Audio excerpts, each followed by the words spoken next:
వరద ఉధృతితో గోదావరి ఉప్పొంగి ప్రవహిస్తోంది. వరద ప్రవాహానికి చాలా గ్రామాలకు రాకపోకలు నిలిచిపోగా కోనసీమ లంక గ్రామాలను వరద నీరు ముంచెత్తుతోంది. నదీపాయలు పోటెత్తగా కొన్ని చోట్ల నివాసిత గృహాలకు నీరు చేరింది. పంట పొలాలు పెద్ద ఎత్తున నీట మునిగాయి. రైతులకు భారీగా నష్టం వాటిల్లింది. వరదలతో ప్రజలు తీవ్ర ఇబ్బందులు పడుతున్నారు. ఎప్పుడు ఏ ప్రమాదం ముంచుకొస్తుందోనని ఆందోళన చెందుతున్నారు.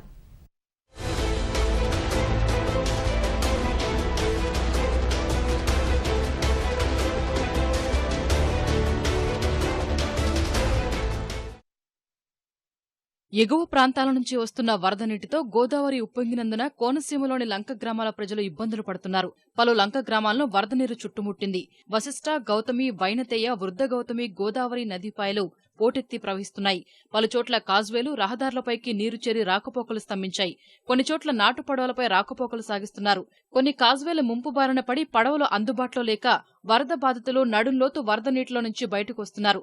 పెద్ద ఎత్తున పంటలు ముంపు బారిన పడ్డాయి. దేవీపట్నం మండలంలో పలు గ్రామాలు వరద నీటిలోనే ఉన్నాయి. తాగునీరు లేక ప్రజలు అవస్థలు పడుతున్నారు. విషసర్పాలు ఇళ్లలోకి వస్తున్నందున ప్రజలు భయాందోళన చెందుతున్నారు. విలీన మండలాల్లోనూ రాకపోకలకు ఇబ్బందులు తప్పడం లేదు.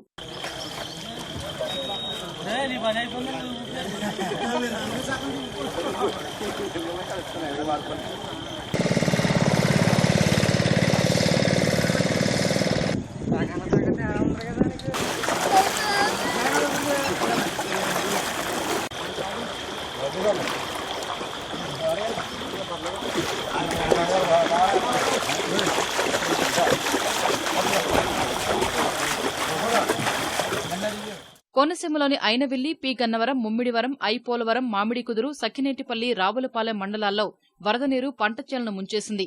కొత్తపేట, ఆలమూరు, రావులపాలెంతో పాటు కోనసీమలోని ఇతర మండలాల్లోనూ వరద పంట చేలను ముంచేసింది. 5,000 ఎకరాలకు పైగా అరటి, కంద, బొప్పాయి, మొక్కజొన్న, చెరకు, కూరగాయల పంటలు నీట మునిగాయి. తోకలంక, బడుగువానిలంక, పిచ్చుకలంక, నారాయణలంక, కేదార్లంక గ్రామాలకు చుట్టూ నీరు చేరడంతో ప్రజలు ఇబ్బందులు పడుతున్నారు. అక్కడి నుంచి బయటకు పడవల సాయంతో వస్తున్నారు. గోదావరి వరద నీటికి లంక పొలాలు అండలుగా జారి గోదావరిలో కలిసిపోతున్నాయి. వరద తగ్గిన తర్వాత లంక గ్రామాల పంట చేలల్లో నుంచి నీరు దిగువకు వెళ్లే అవకాశం లేనందున చేలన్నీ నీటిలోనే నానుతున్నాయి. రైతులు కన్నీరు మున్నీరవుతున్నారు. ఈ వరద కారణంగా మేము కాలేజ్కి, స్కూల్కి వెళ్ళలేకపోతున్నాం. చాలా ఇబ్బంది పడుతున్నాం. ఏమున్నదండి మాకు ఈ వరద వస్తే ఎన్నింటితో ఉన్నవాళ్ళైనా కానీ, నీరసంగా ఉన్నవాళ్ళైనా కానివ్వండి, అసలేని యువతలు రావడానికి చాలా కష్టపడిపోతామండి. ఎవరు వచ్చినా సరే నొంతినేతానంటారు కానీ ఎవరు రెండు ఖాతా అయిపోయేదాకాను వెళ్ళినప్పుడు కూడా మాకు ఈ గోదావరి చూసి ఏ పక్కన ఆవిడ కడుతుందో, ఓవులోనే పడుతుందో, పల్లానే పడుతుందో కూడా తెలియని ప్రబంధం మాకు కొని పంచుకుని ఉన్నదండి. మాకు 2005లో అయితే బ్రిడ్జ్ శాంక్షన్ అయింది, కానీ దాన్ని వాయిదా వేసుకుంటూ వస్తున్నారు. ఇప్పుడు కూడా అది నెరవేరలేదు. రోజు వందలాది మంది విద్యార్థులు దాటుతూ ఉంటారు. రావులపాలెం, కొత్తపేట కాలేజీలకు వెళ్తుంటారు. వెదురుబీడం కాజ్వేపై నీరు చేరడంతో 9 లంక గ్రామాలకు రాకపోకలు నిలిచిపోయాయి. చాకలిపాలెం వద్ద కాజ్వేపైకి నీరు చేరింది. సఖినేటిపల్లి మండలంలో కాజ్వేలపైకి నీరు చేరి రాకపోకలు ఆగిపోయాయి. గొంది, గుడి మూలలో స్లూయిస్ శిథిలమై వరద నీరు గ్రామాల్లోకి ప్రవేశించడంతో ఇసుక బస్తాలతో అడ్డుకట్ట వేశారు. రాకపోకలకు తీవ్ర ఇబ్బందులు ఎదురై ప్రజలు నీటిలోనే నడుస్తూ ఇబ్బంది పడుతున్నారు.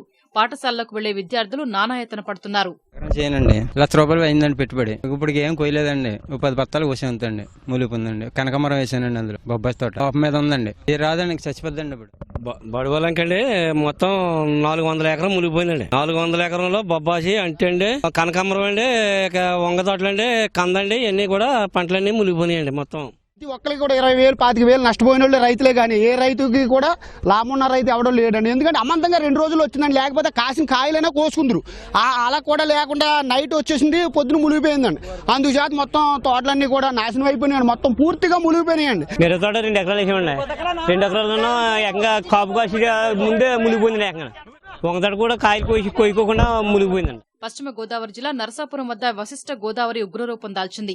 ఎగువ ప్రాంతం నుంచి లక్షల క్యూసెక్కుల నీటిని సముద్రంలోకి విడిచిపెట్టడంతో పలు స్నానఘట్టాలు నీట మునిగాయి. MLA Madhava Naidu, sub collector Dinesh Kumar వరద ప్రాంతాలను పరిశీలించారు. ఆచంట మండలంలోని 600 ఎకరాల్లోని లంక భూముల్లో పంటలు నీట మునిగాయి. మునిగిన తమ పంటలను కాపాడుకోవడానికి రైతులు నానా తంటాలు పడుతున్నారు. పంటలు నష్టపోయామని ప్రభుత్వం ఆదుకోవాలని రైతులు కోరుతున్నారు. గ్రామంలో వస్తున్న గోదావరి వరద ఈ లంకలో ఉన్నటువంటి వ్యవసాయం చేస్తున్న రైతులకి, పశువులకి, అన్నింటికి ఇబ్బందికరంగా మారింది. వెళ్ళడానికి కూడా మాకేం దోవలేక చాలా ఇబ్బంది. మొత్తం పంటలన్నీ కూడా నీట మునిగాయి. రైతులు మాత్రం పూర్తి ఆవేదనలో కూరుకుపోయారు. పరిహారం అందించి సాయం అందించాలని వేడుకుంటున్నారు. కెమెరామెన్ రమేష్తో సాయి, టీవీ న్యూస్, తూర్పుగోదావరి జిల్లా.